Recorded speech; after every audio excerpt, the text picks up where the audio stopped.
Assalamualaikum warahmatullahi wabarakatuh. Perkenalkan, nama saya Indriani dari kelas 2E Prodi Manajemen. Di sini saya akan membuat video tentang apa itu MSDM dan bagaimana hadis berkaitan dengan disiplin kerja. Nah, yang pertama itu saya mau jelasin MSDM atau Manajemen Sumber Daya Manusia. Apa sih Manajemen Sumber Daya Manusia? Manajemen Sumber Daya Manusia adalah salah satu mata kuliah inti dalam bidang manajemen. Mata kuliah ini membahas bagaimana cara mengelola manusia sebagai aset penting dalam organisasi. Fokus utamanya adalah bagaimana menarik, mengembangkan, memotivasi, dan mempertahankan karyawan agar dapat bekerja secara produktif demi mencapai tujuan organisasi. Nah, yang kedua, apa sih tujuan atau manfaat dari mempelajari manajemen sumber daya manusia? Manfaat mempelajari manajemen sumber daya manusia yaitu yang pertama, memberikan pemahaman teoritis dan praktis tentang pengelolaan MSDM. Yang kedua, membekali mahasiswa dengan kemampuan membuat keputusan terkait tenaga kerja.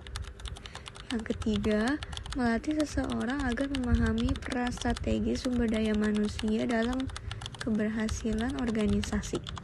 Nah, yang ketiga itu dalam dunia kerja dan MSDM terdapat nilai-nilai Islam yang sangat penting untuk dijaga, yaitu menjaga amanah dan menepati janji.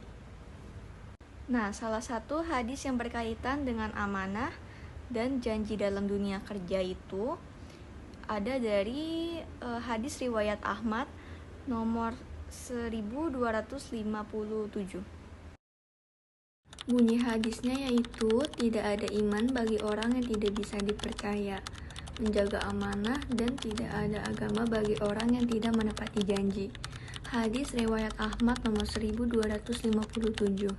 Hadis ini menunjukkan betapa pentingnya sifat amanah dan kejujuran dalam kehidupan, terutama di dunia kerja. Nah, selanjutnya saya akan menjelaskan isi hadis tersebut dan keterkaitannya dengan MSDM. Yang pertama itu ada amanah dalam dunia kerja, dan yang kedua menepati janji dan kontrak kerja, yang ketiga kredibilitas dan profesionalisme. Yang pertama itu ada amanah dalam dunia kerja. Contohnya itu karyawan harus menjalankan tugas sesuai dengan kontrak dan kepercayaan dari perusahaan. Lalu yang kedua, menepati janji dan kontrak kerja. Contohnya, janji dalam dunia kerja bisa berupa gaji, tanggung jawab, jam kerja, atau masa kontrak. Yang ketiga, ada kredibilitas dan profesionalisme. Contohnya, profesional HR harus transparan, jujur, dan bisa dipercaya dalam setiap proses manajemen sumber daya manusia. Dan kredibilitas ini membentuk reputasi organisasi dan menciptakan lingkungan kerja yang sehat. Nah, selanjutnya apa saja sih relevansi nilai-nilai Islam dalam MSDM?